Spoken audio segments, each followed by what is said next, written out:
പുതിയൊരു വീഡിയോയിലേക്ക് എല്ലാവർക്കും സ്വാഗതം. ഇന്ന് നമ്മൾ തയ്യാറാക്കാനായിട്ട് പോകുന്നത് സോയ ചങ്ക്സ് വെച്ചൊരു നല്ലൊരു കറിയാണ്. അതിനായി ഒരല്പം വലിപ്പമുള്ള സോയ ചങ്ക്സ് ആണ്. ഒരല്പം കുതിർത്തി എടുത്തിട്ടുണ്ട്.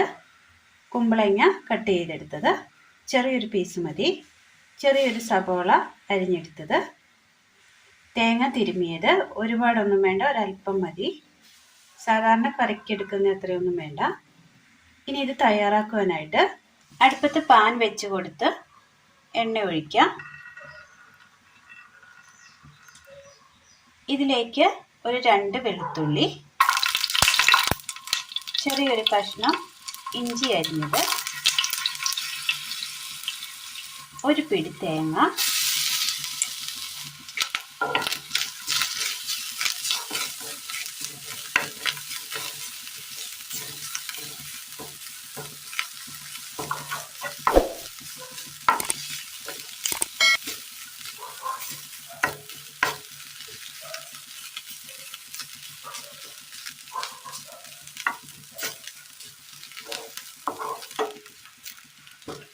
ചോറിനൊപ്പം കഴിക്കാൻ പറ്റിയ നല്ല ടേസ്റ്റിയായ നല്ലൊരു കറിയാണ്. എല്ലാവരും ചെയ്ത് നോക്കണം. വീഡിയോ കംപ്ലീറ്റ് ആയിട്ട് കാണണം. കാണുന്നതിനോടൊപ്പം തന്നെ ഒന്ന് ലൈക്ക് അടിക്കുകയും ഹൈപ്പ് ചെയ്യുകയും ചെയ്യണേ.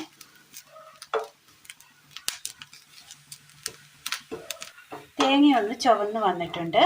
ഈ സമയം ഇതിലേക്ക് ചെറിയൊരു കഷ്ണം പട്ട, ഒരു 2 ഗ്രാമ്പു,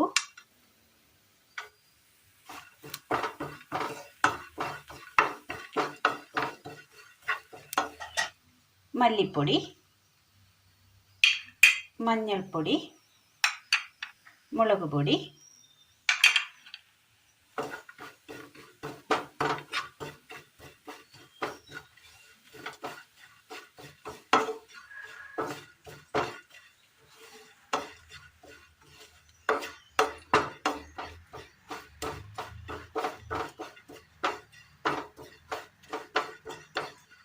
പൊടികളൊന്ന് നല്ലതുപോലെ മൂത്ത് കിട്ടിയിട്ടുണ്ട്. തീ ഓഫ് ചെയ്തിട്ട് ഇതൊന്ന് തണുക്കാനായിട്ട് മാറ്റി വെക്കാം. അടുപ്പത്തൊരു ചട്ടിയിൽ ഒരല്പം വെള്ളം ഒഴിച്ചു കൊടുക്കാം. ഇതിലേക്ക് കുമ്പളങ്ങ അരിഞ്ഞത്, സബോള, അല്പം മഞ്ഞൾപ്പൊടിയും കൂടെ ചേർത്തിട്ട് ഒന്ന് വേവുവാനായിട്ട് വെച്ചു കൊടുക്കാം. കുമ്പളങ്ങ ഒന്ന് വെന്ത് വരുന്ന സമയം ക്ലീൻ ചെയ്ത് വെച്ചിരിക്കുന്ന സോയ ചങ്ക്സ് എടുത്ത് അതിലേക്ക് ഒരല്പം മഞ്ഞൾപ്പൊടി ഇട്ട് കൊടുക്കാം. മീറ്റ് മസാല, ഇത് നന്നായിട്ടൊന്ന് മിക്സ് ചെയ്തെടുക്കാം. അടുപ്പത്തൊരു പാൻ വെച്ച് കൊടുത്ത് മിക്സ് ചെയ്ത് വെച്ചിരിക്കുന്ന സോയ ചങ്ക്സ് ഇട്ട് കൊടുക്കാം. ചെറുതീയിൽ ഒന്ന് ആവി കയറ്റിയെടുക്കാം. മിക്സിയുടെ ജാർ എടുത്തതിന് ശേഷം ഇതിലേക്ക് തേങ്ങയുടെ മസാല ചേർത്ത് കൊടുക്കാം. ഒരല്പം വെള്ളം കൂടെ ചേർത്ത് നന്നായി ഒന്ന് അരച്ചെടുക്കാം.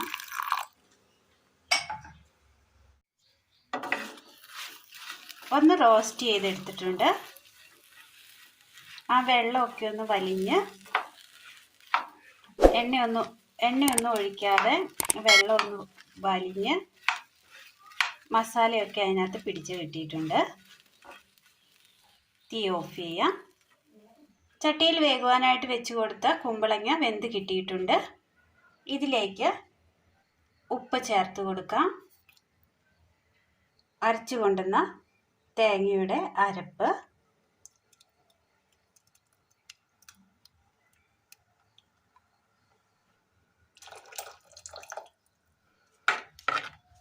നന്നായി ഒന്ന് ഇളക്കി കൊടുക്കാം.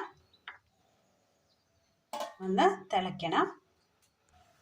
അരപ്പൊഴിച്ചതിന് ശേഷം ഇതൊന്ന് തിളച്ച് വരുന്നുണ്ട്. ഈ സമയം ഇതിലേക്ക് നമ്മൾ ഡ്രൈ ചെയ്ത് വെച്ചിരിക്കുന്ന സോയ ചങ്ക്സ് കൂടി ഇട്ട് കൊടുക്കാം.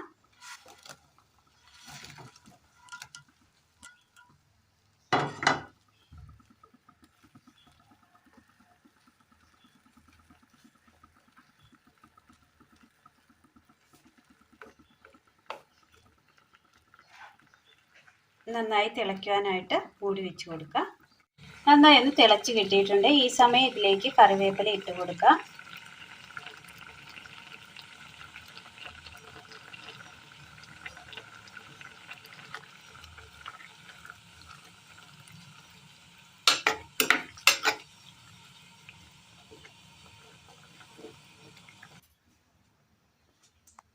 കറി അങ്ങനെ റെഡിയായി കിട്ടിയിട്ടുണ്ട്. ഇനി ഇതിലേക്ക് ഒരല്പം സോയാ സോസ് ഒഴിച്ചു കൊടുക്കാം.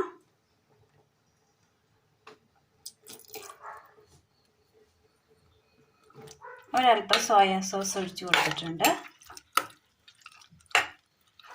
ടൊമാറ്റോ സോസ് ഉണ്ടെങ്കിൽ ഒരല്പം ടൊമാറ്റോ സോസ് കൂടി ഒഴിച്ചു കൊടുക്കാവുന്നതാണ്. ഇനി ഇതിലേക്ക് ഒരല്പം പച്ച വെളിച്ചെണ്ണ കൂടി ഒഴിച്ചു കൊടുക്കാം. അങ്ങനെ നല്ല ടേസ്റ്റിൽ തയ്യാറാക്കിയെടുക്കാൻ പറ്റിയ നല്ല ടേസ്റ്റിയായ നല്ലൊരു കറിയാണ് ഇന്ന് നമ്മൾ തയ്യാറാക്കിയത്. അപ്പോൾ ഇന്നത്തെ വീഡിയോ എല്ലാവർക്കും ഇഷ്ടമായി എന്ന് വിചാരിക്കുന്നു. ഇഷ്ടമായാൽ ലൈക്ക് ചെയ്യാനും ഷെയർ ചെയ്യാനും സബ്സ്ക്രൈബ് ചെയ്യാനും മറക്കരുത്. താങ്ക്